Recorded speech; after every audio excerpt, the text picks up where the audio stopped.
Halo semuanya, kembali lagi dengan saya Daniel dari Akademi AI. Video kali ini adalah kelanjutan dari series Python Essential for AI, di mana nanti kita akan belajar terkait salah satu library yang sangat sangat penting apabila kita ingin bekerja di bidang AI, yaitu NumPy. Walaupun mungkin nama NumPy itu tidak seglamor nama-nama machine learning frameworks yang lain seperti misalnya Torch ataupun TensorFlow, tapi NumPy sendiri itu nanti akan sangat banyak digunakan apabila kita bekerja di bidang AI. Nah, sebenarnya ada beberapa fitur ataupun poin penting kenapa sih NumPy itu sangat berguna. Yang pertama, nanti dengan NumPy kita bisa melakukan efficient array computation, lalu kita bisa melakukan random sampling dan juga data generation. Lalu dengan adanya linear algebra operation, di mana ini adalah fungsi bawaan dari NumPy, dan nanti ini akan sangat membantu sekali, khususnya apabila kita bekerja di bagian deep learning gitu. Karena seperti yang kita tahu, deep learning adalah sekumpulan operasi algebra linear sebenarnya. Lalu yang keempat adalah broadcasting. Ini nanti akan saya bahas terkait apa itu sebenarnya broadcasting pada NumPy.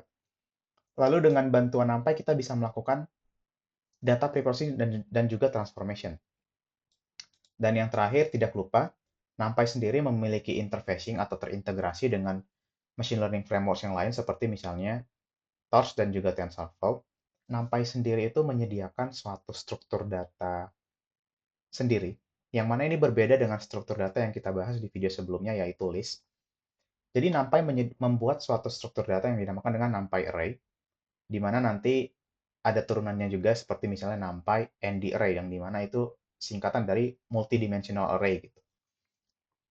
Untuk membuat NumPy Array sendiri, sebenarnya ada berbagai caranya, dan juga sebenarnya sudah ada beberapa fungsi-fungsi bawaan dari NumPy, di mana nanti kita bisa memanfaatkan fungsi tersebut gitu. Pertama, kita membuat suatu list dulu, yang mana teman-teman tahu ini adalah tipe data list. Contoh misalnya kita coba cek, ini adalah tipe data list. Lalu kita bisa membuat NumPy array dengan menggunakan konstruktornya seperti misalnya np array, lalu kita masukkan listnya. Nah, ini nanti kita akan mendapatkan suatu tipe data baru apabila kita cek. Contoh misalnya kita melakukan cek terhadap tipe data MP1, kita akan mendapatkan tipenya adalah NumPy ND array gitu. Yang dimana dalam kasus ini adalah suatu array, NumPy array dengan dimensi 1. Nah, kita bisa lihat dari shape-nya gitu. Contoh misalnya kita punya fungsi arrange, yang dimana arrange ini layaknya kita membuat suatu array yang dia tersusun, tapi dalam kasus ini kita membuatnya sebanyak 10 buah gitu. Dimana default value-nya, minimum value-nya adalah 0, lalu ini 10 ini adalah maksimum, dengan loncatannya itu sebanyak 1 gitu. Contoh misalnya kita pengen membuat array di mana nilai minimumnya adalah 0, teman-teman bisa lihat start-nya itu adalah 0, lalu stop-nya adalah 10, di mana ini eksklusif, 10 tidak akan diikut sertakan, dengan step-nya adalah 2. Nah, kita bisa dengan cepat membuat seperti ini. NumPy sendiri itu menyediakan suatu function atau suatu method di mana kita bisa melakukan mengenerate suatu matriks yang mana nilai matriks 0, di mana nilainya semua adalah bernilai 0 gitu. Contoh misalnya kita pengen mengenerate suatu matriks 0 dengan ukuran baris sejumlah 2 dan juga kolom sejumlah 10 gitu. Nah, contohnya kita bisa melakukan seperti ini. Nah, ini bisa teman-teman bisa melihat kita bisa mendapatkan matriks berukuran 2 kali 10, di mana semua nilainya adalah 0. Atau mungkin ada satu metode lain bernama method full, di mana kita bisa mengenerate, kita bisa berikan suatu size-nya, lalu nilainya adalah berapa gitu. Contoh misalnya kita ingin membuat suatu matriks ataupun vektor satu dimensi, di mana jumlah elemennya adalah 10, dengan semua nilainya adalah 6. Kita bisa melakukan seperti ini. Atau mungkin kita bisa mengubah menjadi matriks 2 kali 10, dengan nilai elemennya adalah 6 gitu misalnya. Contoh akan seperti ini.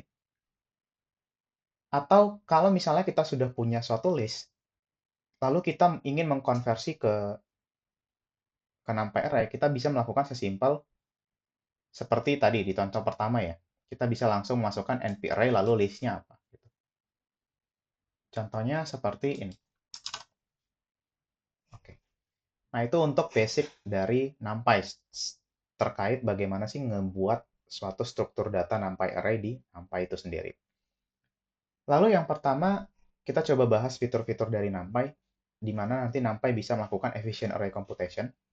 Contoh misalnya kita mempunyai gambar, bayangin ini adalah sebuah tile dari gambar, di mana nanti nilainya adalah seperti ini. Bayangkan kita ingin menambahkan satu di setiap gambar tadi gitu, atau kita ingin membuat gambar itu terlihat lebih gelap dengan cara menambahkan satu. Nah, daripada kita menambahkan satu per satu lewat suatu loop, kita bisa menambahkannya sesimpel seperti ini. Darker drawing adalah array sebelumnya, lalu ditambahkan dengan satu. Nah, nanti otomatis NumPy akan melakukan operasi komputasi menambahkan satu ke setiap nilai elemen atau dari NumPy array-nya. Nah, ini akan sangat berguna ketika kita nanti misalnya bekerja terhadap data gambar, di mana kita tahu gambar itu sendiri sebenarnya adalah matriks dari suatu pixel, di mana pixel itu sendiri pixel itu sendiri bernilai pada rentang 0 sampai 255 gitu. Contoh kita mau membuat gambar kita itu semakin gelap, kita bisa melakukannya dengan sesimpel ya udah kita kurangin nilai pixelnya gitu. Karena pixel itu semakin bertambah akan semakin terang dia nilainya. Nah, ini salah satu contoh penerapannya ya nanti ya. Atau yang kedua, misalnya kita ingin melakukan random sampling dan juga data generation dengan NumPy. Nah, contoh kita ingin mengambil suatu dadu, di mana kita tahu dadu itu bernilai 1 sampai 7, 1 sampai 6, lalu keluarkan sebanyak 5 pengambilan gitu misalnya. Nah, ini kita bisa membuatnya dengan function ini, yaitu random, lalu randin, dan hasilnya adalah seperti ini. Jadi kita bisa melakukan random ya, randomisasi. Atau misalnya contoh, kalau tadi kita membuat dadu pada rentang 1 sampai 7, kita bisa membuat dadu dari rentang 0 sampai 1, di mana random NumPy random ini sebenarnya akan memberikan suatu random value pada rentang 0 sampai 1. Nah, contohnya ini ya. Nah, ini akan sangat berguna, fitur ini akan sangat berguna khususnya nanti kita apabila bekerja pada generatif AI gitu. Contoh misalnya generative adversarial network, di mana algoritma generatif AI sebenarnya itu akan memulai suatu generation terhadap suatu noise gitu, suatu data random. Nah, ini nanti akan sangat berguna ketika kita ingin membuat suatu data random generator. Lalu yang ketiga adalah operasi linear algebra. Jadi contohnya misalnya kita ingin membuat juice, bayangkan kita punya suatu matrix array, juice recipe, di mana nilai-nilai elemen ini menandakan tipe jus-nya gitu. Misalnya, oh kita punya jus dengan tipe 2, lalu jus dengan tipe 1, dan jus dengan tipe 3.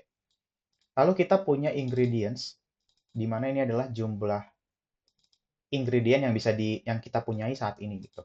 Contoh misalnya jus untuk tipe 2, kita hanya mempunyai satu stok misalnya. Lalu apabila kita ingin mendapatkan berapa banyak sih jumlah jus yang kita bisa buat, nah ini bisa dilakukan dengan cara sesimpel melakukan perkalian dari dua vektor tersebut tadi. Apabila kita masih menggunakan list, mungkin nanti kita harus melakukan setidaknya operasi loop. Tapi dengan NumPy array, kita tidak diharuskan untuk melakukan itu.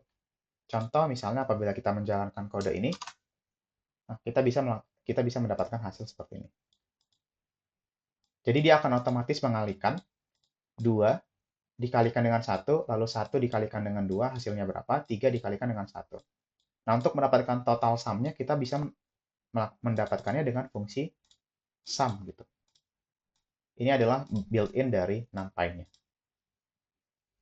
Lalu broadcasting. Nah, ini broadcasting adalah salah satu fitur yang sangat bermanfaat, di mana dengan broadcasting kita bisa melakukan operasi terhadap suatu array yang dia dimensinya berbeda gitu, tanpa kita harus melakukan operasi loop berulang kali.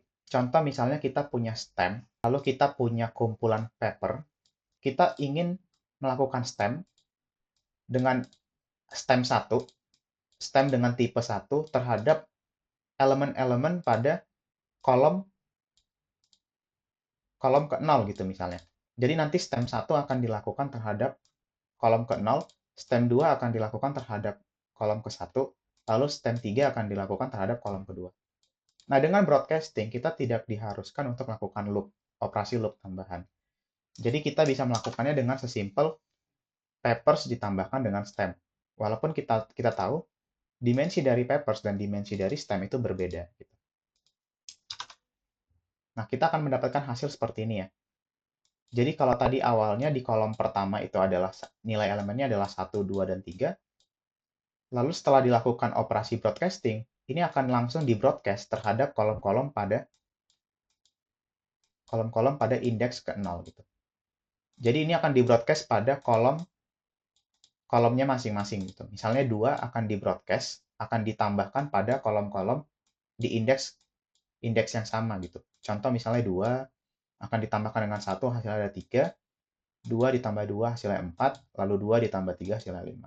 Dan ini juga berlaku hal yang sama pada stem dengan elemen 3 ini. Ya, jadi ide dari broadcasting adalah bagaimana operasi itu dilakukan di broadcast pada entah itu pada kolom yang sama atau mungkin nanti indeks atau baris yang sama gitu misalnya.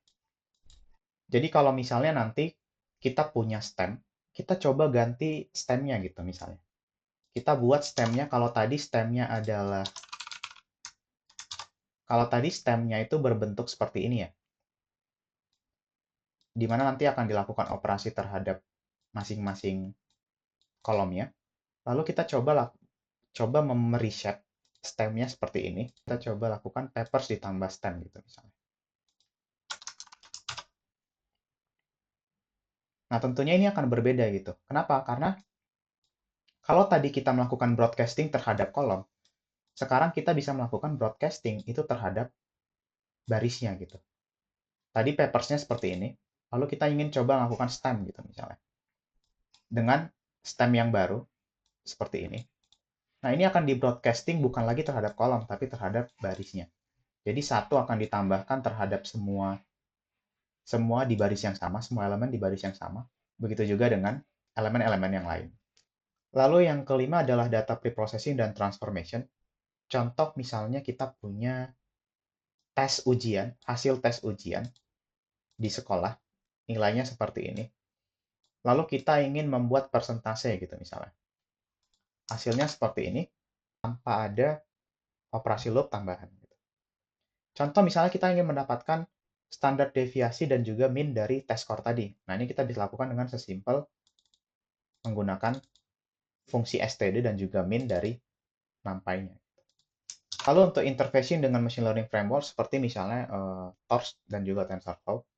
Contoh misalnya kita ingin bekerja dengan data Torch. Jadi kalau di NumPy array itu namanya array. Kalau di Torch kita punya struktur data baru lagi, tapi kurang lebih hampir sama, tapi namanya adalah tensor gitu. Contoh misalnya kita mau membuat input tensor dengan cara kurang lebih sama dengan NumPy array tadi. Contoh misalnya adalah seperti ini. Nah, ini kalau misalnya kita cek input tensor itu seperti ini. Tapi type-nya itu adalah torch tensor. Nah, kita bisa melakukan konversi dari input tensor ke input array dengan tipe data NumPy array gitu. Caranya dengan melakukan seperti ini. Jadi sudah ada interfacing antara NumPy dan juga Torch. Sehingga nanti akan memudahkan gitu untuk melakukan operasinya. Input array. Oke, kita sudah dapat tipe NumPy array yang mana ini sudah dikonversi dari yang sebelumnya adalah tensor dari Torch. Ya, mungkin sekian dari saya. Jadi mungkin saya coba kasih kesimpulan. Jadi ini ada beberapa fitur dari NumPy yang mana ini akan sangat bermanfaat ketika teman-teman ingin mengerjakan ataupun bekerja di bidang AI. Nah, salah satu manfaat-manfaat tersebut itu bisa didapatkan dikarenakan beberapa key feature tersebut. Key feature ini, yaitu di mana nanti kita bisa melakukan efficient array computation, lalu random sampling dan juga data generation.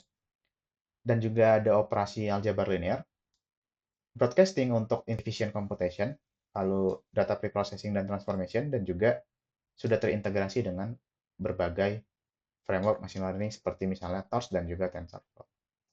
Jadi sekian dari saya, mungkin sampai jumpa di video-video selanjutnya.